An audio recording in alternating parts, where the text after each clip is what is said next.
अब यहाँ पर इस ब्लूप्रिंट को देखेंगे। ये है बजट प्लानिंग 2023 के लिए बता रही हूँ मैं आपको। Hello everyone, welcome back to my channel. कैसे हैं आप लोग? आई होप आप बहुत अच्छे होंगे और सेहतमंद होंगे और आप लगातार मेरी वीडियो के साथ भी बने हुए होंगे। दोस्तों, आज की वीडियो में हम बात करेंगे मंथली बजट प्लानिंग पर, क्योंकि कई दिनों से लगातार कमेंट आ रहे हैं कि दीदी 50,000 पर, मतलब 50,000 सैलरी में घर कैसे मैनेज करना है। कोई लिख रहा है 20,000 सैलरी है तो कैसे पैसे बचाएं, कैसे अपनी बजट प्लानिंग करें। तो आज हर एक सैलरी के अकॉर्डिंग मैंने आप लोगों को एक चार्ट देने वाली हूं, जिसमें कि आपको पता चलेगा कि हमारी सैलरी 10,000 है तो हमें कितना बचाना है, 20,000 है तो हम कैसे बजट प्लानिंग करेंगे, उसके बारे में मैं आज आपको गाइड करने वाली हूँ। इस वीडियो में 5 पॉइंट होंगे टोटल। आप पांचों पॉइंट को क्लियर देख लीजिएगा तो आपको मतलब कभी भी किसी से रिक्वेस्ट करने की जरूरत नहीं पड़ेगी कि आप 50,000 सैलरी पर बजट बनाओ या फिर 10,000 सैलरी पर बजट बनाओ। ये वीडियो देख के आपकी जो भी सैलरी है आप खुद मैनेज कर सकती हैं। आप अपने घर की फाइनेंशियल मैनेजर खुद बन सकती हैं। तो वीडियो बहुत इंपॉर्टेंट है, तो वीडियो के अंत तक बने रहना। और अभी तक आपने चैनल को सब्सक्राइब नहीं किया है तो आपसे एक नम्र निवेदन है, सब्सक्राइब करिए अपने इस चैनल को और बेल आइकन को भी जरूर प्रेस करें ताकि ऐसी इंटरेस्टिंग वीडियो की नोटिफिकेशन आपको मिलते रहे। तो चलिए स्टार्ट करते हैं वीडियो को। अब ये पूरा मैंने चार्ट बनाया है। अब इस चार्ट को आपको पूरा कंप्लीट देखना है तो आपके समझ में आ जाएगा। देखिए, आपसे मेरी एक रिक्वेस्ट है, अगर आप आधा वीडियो देखेंगी तो आपको समझ में नहीं आएगा, तो इसीलिए आपको वीडियो को पूरा देखना है, उसके बाद कमेंट कीजिएगा। क्योंकि मैंने कुछ वीडियोस में देखो मैं पूरे पॉइंट्स बताती हूँ, आप लोग पूरा वीडियो नहीं देख रहे हैं तो क्या करते हैं कि बीच में मतलब वीडियो बीच में स्किप कर दिया, फिर वो कमेंट कुछ भी कमेंट लिखते हैं। तो ऐसा नहीं करना, आप पहले वीडियो को पूरा देखिए, लगता है आपको कोई कमी है तभी आप कमेंट कीजिए, तो उस चीज को मैं समझने की कोशिश करूंगी। फिर मैं मतलब कमेंट में रिप्लाई भी करती हूँ आप लोगों को कि आप एक बार वीडियो पूरा देखिए, फिर आपको अच्छे से समझ में आएगा। तो चलिए स्टार्ट कर लेते हैं, वीडियो को देखते हैं। ब्लूप्रिंट पूरा बनाया है मैंने, इस ब्लूप्रिंट पर आप ध्यान दीजिएगा एक बार। तो चलिए स्टार्ट करते हैं। अब यहाँ पर इस ब्लूप्रिंट को देखेंगे। ये है बजट प्लानिंग 2023 के लिए बता रही हूं मैं आपको। तो सबसे पहले आपको एक कॉलम बना लेना है, उसमें आप अपनी जो भी आपकी मंथली इनकम है, पहले मैंने वो मंथली इनकम लिखा है वो देख सकते हैं आप। 1 लाख रुपए तक मैंने यहाँ पर बताया है। अब यहाँ पर मंथली इनकम हमारी 10,000 है, किसी की 20,000 है, किसी की 30,000 है, किसी की 40,000 है, किसी की 50, किसी की 75, किसी की 1 लाख। अब उसके अकॉर्डिंग, इसके अकॉर्डिंग हम पहले सेविंग देखेंगे, क्योंकि हमने हमेशा बात की है कि सेविंग को फर्स्ट प्रायोरिटी में रखना है, हमें एक्सपेंस को सेकंड प्रायोरिटी में रखना है। सेविंग फर्स्ट प्रायोरिटी में क्यों रखेंगे इस पर भी हम बात करेंगे, क्योंकि ऐसा होता है कि कभी कभी मतलब हमारे जो है खर्चे इतने बढ़ जाते हैं कि हम मतलब खर्चे अगर पहले मेंटेन करने लगेंगे तो हम बाद में सेविंग नहीं कर पाते हैं। क्योंकि कभी कभी ये सोचना भारी पड़ जाता है कि चलो बाद में सेविंग कर लेंगे, फिर बाद में वो पैसा खर्च ही हो जाता है, सेव नहीं हो पाता है। तो इसीलिए हमें पहले सेविंग करनी है। अगर आपकी सैलरी 10,000 है तो इसमें आप 10% पैसा बचाएंगे। जो 10% पैसा होगा हमारी सैलरी का, 10,000 के अकॉर्डिंग 1,000 रुपये होगा। अब आपको वो 1,000 रुपये सबसे पहले अलग कर देना है। 10,000 में से आप 1,000 रुपये सबसे पहले चाहे तो आप आरडी में जमा कर दीजिए या फिर आप सेविंग अकाउंट में, वो आपके ऊपर है कि आप कहाँ निवेश करना चाहते हैं। तो 10,000 में से 1,000 आपने अलग कर दिया।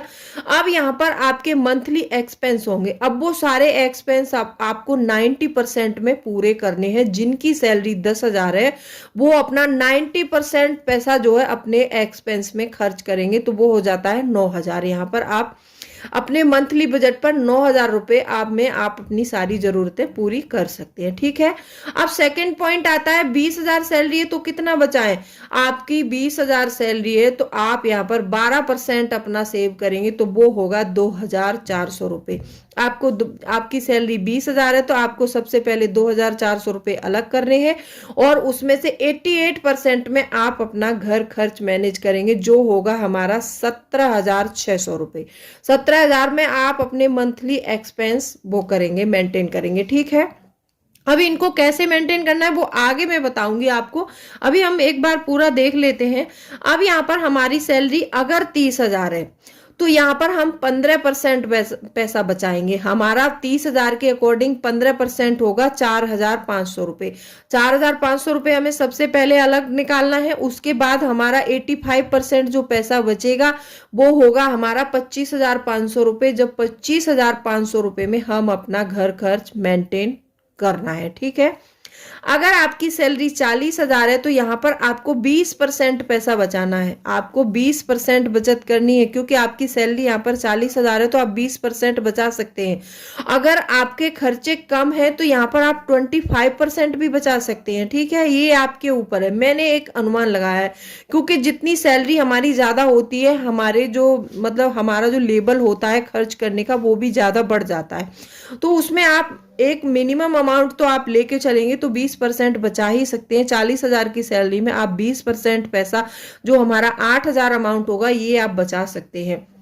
और यहाँ पर आप 80% पैसा अपनी बेसिक जरूरतों में, अपने वांट्स पर, अपनी इच्छाओं पर, अपने फैशन पर आप यहाँ पर पूरा खर्च इसमें मेंटेन करना है। वो 32,000 में करेंगे आप। मंथली बता रही हूं मैं, ये ईयरली मत समझना, ये मंथली है, ठीक है।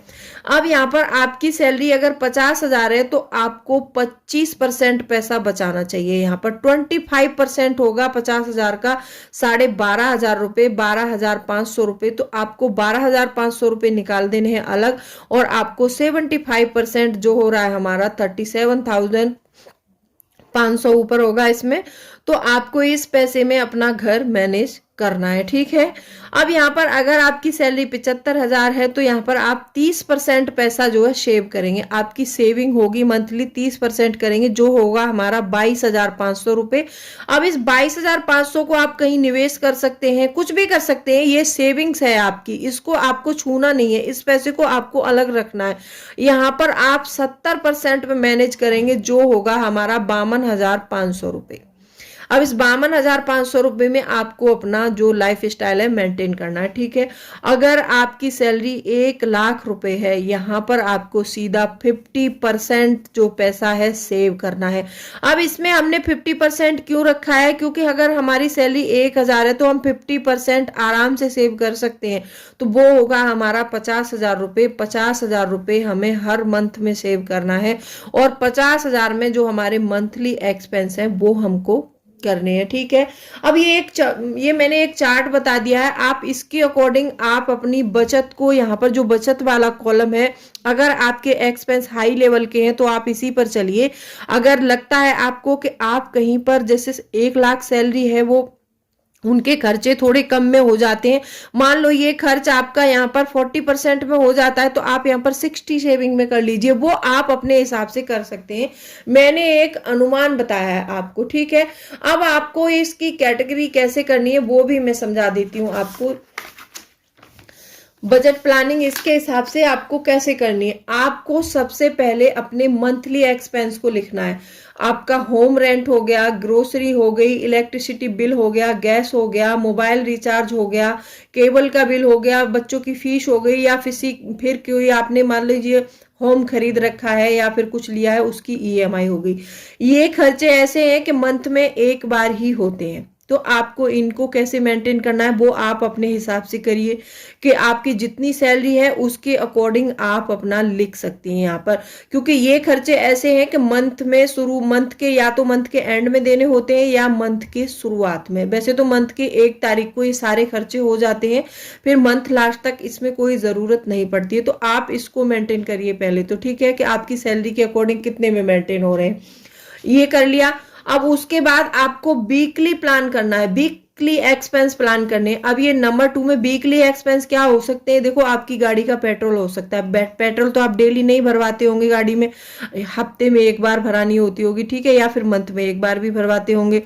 अब ये यहाँ पर बेस शॉपिंग हो गई। बेस शॉपिंग भी हम मतलब जैसे हफ्ते में एक बार करते हैं, तो उसके लिए पैसे हमें अलग निकालने चाहिए, कि ये हमारी जैसे 1 महीने में 4 वीक होते हैं, 1 मंथ में जो हमारे 4 वीक होते हैं। अब 4 वीक की सब्जी मान लीजिए हमारी कितने की आती है। आप 1 वीक का 300 रुपये लेके चलिए, तो 4 वीक का आपका 1,200 रुपये हो गया। तो आपको 1,200 रुपये अलग निकाल के रखने हैं। एक इन्वेलप ले लीजिए और उसमें आप ये 1,200 रुपये अलग निकाल दीजिए। तो एक वीक आप 300 रुपये लेके 4 वीक तक इसमें शॉपिंग कर सकती हैं, ठीक है। ऐसे ही फ्रूट की शॉपिंग हो गई, आपका पर्सनल शॉपिंग हो गया। पर्सनल शॉपिंग शायद हम वीक में नहीं करते हैं, लेकिन फिर भी मैंने वीक में रख दिया है, क्योंकि कुछ कुछ सामान ऐसे होते हैं कि जो हमें जरूरत पड़ती रहती है तो हम ले आते हैं। अच्छा, ये मैंने यहाँ पर ये ब्यूटी पार्लर किया है। ब्यूटी पार्लर का एक्सपेंस आप वीकली में इसीलिए रखा है मैंने कि कभी कभी ऐसा होता है कि महिलाएं मतलब बहुत शौकीन भी होती हैं, कुछ महिलाएं, उनको हर हफ्ते पार्लर जाना ही होता है। अगर आप पार्लर जा रही हैं तो आप वीकली में रख सकते हैं, अगर आप मंथ में एक बार जाती हैं तो आप यहाँ रख सकते हैं। इसको अपने अकॉर्डिंग मैनेज कर लीजिए। मैंने यहाँ पर ये इसलिए लिखा है क्योंकि मैं पार्लर वगैरह बिल्कुल नहीं जाती हूँ, मैं आपको क्लियर कर देना चाहती हूँ, ठीक है। तो ये वीकली एक्सपेंस हो गए। अब यहाँ पर हमारे आ जाते हैं कुछ पर डे एक्सपेंस, ये भी हमें मेंटेन करने होते हैं। कुछ पैसे हमें ऐसे रखने चाहिए अपने घर पर कैश, जो पर डे चाहिए होता है। क्योंकि देखो अच्छा, मिल्क को मैंने पर डे में क्यों रखा है कि कहीं कहीं ऐसा होता है कि मतलब पर डे लाते हैं मिल्क, दुकान से पैकेट वाला आता है तो हम मतलब डेली खरीदते हैं। अगर आप डेली नहीं खरीद रहे हैं तो आप इसको यहाँ रख सकते हैं, जो 1 मंथ वाली कैटेगरी है आप उसमें रख सकते हैं, ठीक है। अगर आप डेली खरीदते हैं तो यहीं पर रख लीजिए। और ब्रेड हो गया, ब्रेड हम क्योंकि 1 मंथ के लिए खरीद कर नहीं रख सकते, ये भी हमें डेली ही लाने पड़ते हैं क्योंकि बच्चों को ताजा देने। अच्छा, ये चाइल्ड स्टेशनरी जो होती है, बच्चे जिसके घर में बच्चे पढ़ने वाले हैं उनको कुछ ना कुछ डेली चाहिए होता है, क्योंकि बच्चों के आजकल एजुकेशन इतनी हाई हो रही है तो वहां पे कुछ ना कुछ प्रोजेक्ट चलता ही रहता है, तो उसके चलते बच्चों की स्टेशनरी पर डे लेनी पड़ती है। क्योंकि मेरे 2 बच्चे हैं, मैं मेंटेन करती हूँ, तो उसमें कुछ ना कुछ, कभी चार्ट पेपर चाहिए मम्मी, कभी कुछ चाहिए तो मांगते हैं। तो मैं यहाँ पर डेली में उनके कम से कम 50-100 रुपए रखती हूँ, तो ये मैं पर डे के खर्च में मेंटेन कर लेती हूँ। अब आ जाता है चौथा नंबर हमारा, फेस्टिवल या फिर अदर एक्सपेंस। अदर एक्सपेंस यहाँ पर मैंने मेडिकल रखा है, बर्थडे मतलब जिसके कुछ बर्थडे होता है वो, होली, दिवाली, क्लॉथ्स, आपको ये सारे अदर एक्सपेंस में रखने चाहिए। अब आप बोलोगे कि मेडिकल आपने अदर एक्सपेंस में क्यों रखा है? अच्छा, मैंने यूं रखा है, मैं बताती हूँ। देखो, हमें पता नहीं है कि कोई मंथ में, जरूरी नहीं कि हमारे घर में एक मंथ में दवाई आती है, हर मंथ में आए। हाँ, जिनके माँ बाप वृद्ध हैं उनकी दवाई पहले से चल रही है तो वो यहाँ पर मेडिकल जो मंथ में, उनको पता है कि मंथ में इतनी दवाई मम्मी की आती ही आती है या फिर फादर की आती है, तो वो यहाँ पर मेंटेन कर सकते हैं, उस खर्च को यहाँ पर लिख सकते हैं। अगर आपके घर में सब स्वस्थ हैं, ठीक है, तो हमें नहीं पता कि वो कब बीमार होंगे। कभी भी अदर एक्सपेंस में इसीलिए रखा है क्योंकि कभी अचानक से भी हो जाते हैं ये खर्चे, ठीक है। अब बर्थडे है बच्चे का, तो बर्थडे के लिए आपको पता है कि हमारे बच्चे का बर्थडे जो है 4 महीने में या 6 महीने में या 1 साल में आने वाला है, तो उसके लिए थोड़ा थोड़ा पैसा पहले से जमा करते रहेंगे हम, 100-100, 200-200 रुपए, तो वो हम जब पार्टी करेंगे तो ज्यादा महसूस नहीं होगा। तो ऐसे ही त्योहारों का हो गया या फिर कोई गेस्ट आ जाता है अचानक से, तो ये ऐसे एक्सपेंस हैं जो अचानक से आते हैं, तो इनको आपको पहले से प्लान करना चाहिए। अदर में मतलब ये रखना चाहिए, इसके लिए आपको कुछ कैश रखना ही चाहिए, ठीक है। अब नंबर 5 आ जाता है इमरजेंसी कैश। तो ये इमरजेंसी कैश आपको अपने घर में हर मंथ में अपनी, चाहे तो आप सेविंग में से लो, चाहे आप इसी में से मेंटेन कर लो, जो मैंने बताया 70% या फिर 20% उसमें से ले लो। ये कम से कम 1000-2000 रुपए आपको कैश अपने पास रखना ही रखना है। जब 1000-2000 कैश होता है तो कभी भी कोई भी खर्च आ जाता है तो हमें अपने, ये नहीं है कि हम किसी से मांगने जाएं पैसे या फिर अपना कहीं से भी लेके आए, ऐसा नहीं करना पड़ेगा, ठीक है। तो ऐसे करके आप अपने घर की प्लानिंग कर सकती हैं। हाँ देखो, ऐसा नहीं है कि मैंने ये आपको बता दिया तो ये पक्का बजट हो गया, पक्का नहीं है। आप इसमें हर महीने कुछ चेंजेस भी कर सकती हैं। चेंजेस कैसे करने होते हैं? देखो, मेरे हस्बैंड का ये एक ही रूल है, वो हमेशा मुझे बताकर चलते हैं कि मेरी सैलरी इतनी है, इस महीने की सैलरी इतनी है, तो इसके अकॉर्डिंग आपको मेंटेन करना है। तो मैं उसी के अकॉर्डिंग मेंटेन करती हूँ। अगर आपको लगता है कि इसमें आपको कुछ बदलाव करना है तो आप वो अपने हिसाब से एडजस्ट कर सकते हैं। मैंने कोई पक्का बजट नहीं दिया है, ये मैंने एक तरीका बताया है कि आप इस तरह से मेंटेन कर लीजिए, ठीक है। अगर आपकी सैलरी 50,000 है और आपके खर्चे मान लीजिए 25,000 में कंप्लीट हो जाते हैं, तो आप 50% भी सेव कर सकते हैं। ऐसा नहीं है कि मैंने 25% बताया तो आप 25% के अकॉर्डिंग चलिए, नहीं। मैंने एक तरीका बताया है। ऐसा होता है कि जब हमारी जो तनख्वाह बढ़ने लगती है, जब हमारे पैसे बढ़ने लगते हैं, तो हमारा स्टेटस भी थोड़ा थोड़ा हम बढ़ा लेते हैं, लेकिन मतलब होता नहीं है ये। हम अब जानबूझकर नहीं करते हैं कि वो खर्चे हम जानबूझ के बढ़ा रहे हैं, लेकिन हम किसी जैसी सोसाइटी में रह रहे हैं, जैसे लोगों के बीच में रह रहे हैं, तो हमें वो क्लास मेंटेन करना ही पड़ता है। तो उसके हिसाब से आप जैसे भी क्लास, मतलब हाई क्लास, जैसे भी आप जोन सा क्लास, आप जो भी क्लास मेंटेन करना चाहते हैं वो कर सकते हैं इसमें, ठीक है। तो आई होप आपको आज का बजट प्लानिंग पसंद आया होगा। अगर बजट प्लानिंग पसंद आई हो तो वीडियो को लाइक कर देना, और चैनल को अभी तक आपने सब्सक्राइब नहीं किया है तो सब्सक्राइब भी कर लो इस चैनल को। तो चलिए मिलती हूँ अगले वीडियो में, तब तक के लिए bye bye, thanks for watching.